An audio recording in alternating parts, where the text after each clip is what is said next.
Assalamualaikum warahmatullahi wabarakatuh. Salam sejahtera untuk kita semuanya. Hai, halo sahabat kelasku dimanapun Anda berada.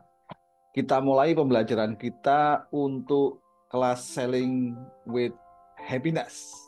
Nah, seperti kelas-kelas saya yang lain, saya akan mengajak Anda untuk tur sekilas apa sih tujuan dari sesi ini. Seperti yang saya sampaikan dalam preview bahwa kelas ini akan terdiri dari dua sesi.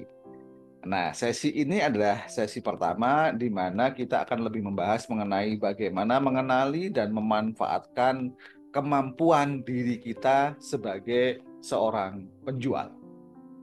Nah, inilah tujuan dari pelatihan kita. Tentunya tujuan dari pelatihan ini setelah mengikuti pelatihan Selling Skill Mastery Using NLP diharapkan para peserta dapat memahami mekanisme pikiran dan perilaku manusia serta caranya untuk memanfaatkan dalam proses selling ataupun marketing. Jadi penting bagi kita sebagai insan yang diciptakan paling sempurna ini untuk memahami cara kerja pikiran kita dulu. Jadi kita tidak akan melakukan trial and error, lebih banyak kepada trial and succeed. Yang kedua, diharapkan peserta mampu membaca karakteristik dan tipe-tipe calon customer kita.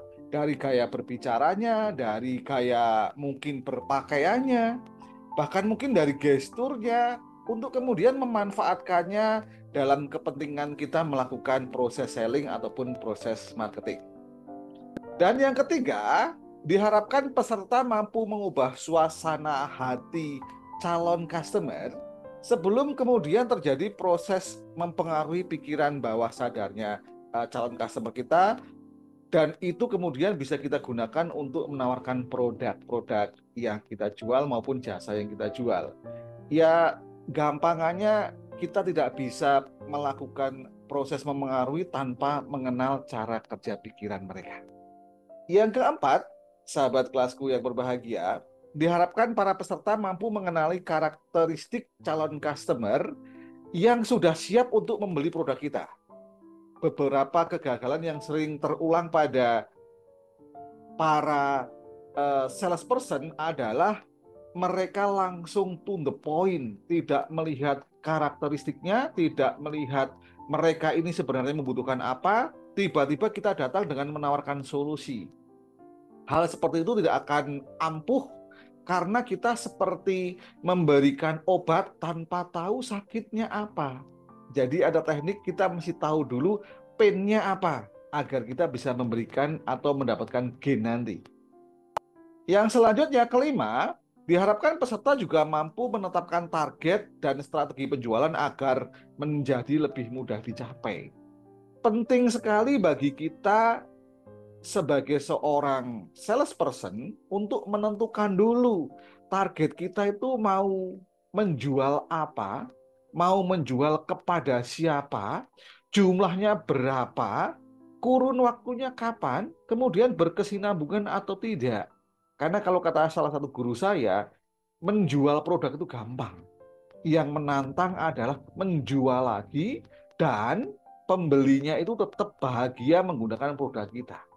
Kemudian yang terakhir, diharapkan peserta pelatihan ini mampu menghilangkan mental block di dalam diri mereka sendiri dalam proses selling atau marketing ini. Ini juga penting, sahabat kelasku yang berbahagia, karena kadangkala kita menyerah sebelum maju berperang. Apalagi ketika kita tahu bahwa calon customer kita seseorang yang memiliki struktur sosial, jabatan, atau apapun yang kita rasa lebih tinggi dari kita, maka kita merasa, aduh, jangan-jangan, jangan-jangan. Nah, kata-kata jangan-jangan itu biasanya terjadi, apalagi kalau jangan-jangan gagal. Dan tentunya diharapkan juga peserta pelatihan ini akan mampu mengendalikan emosi-emosi negatif yang mungkin menyertai mereka untuk kemudian mengubahnya dan mengolahnya menjadi emosi positif. Kalau kita paham ilmu kekekalan energi Einstein, bahwa emosi tidak bisa diciptakan dan tidak bisa dimusnahkan. Maka kita tidak bisa memusnahkan emosi negatif, kita hanya bisa mengubahnya agar menjadi emosi positif. Kalau kemudian bisa menjadi emosi positif, maka kita bisa menularkan emosi positif tadi kepada calon pembeli kita yang akhirnya mereka juga memiliki emosi positif yang endingnya adalah closing. Demikian untuk sesi tujuan pelatihan ini, kita lanjut pada sesi selanjutnya. Tetap semangat.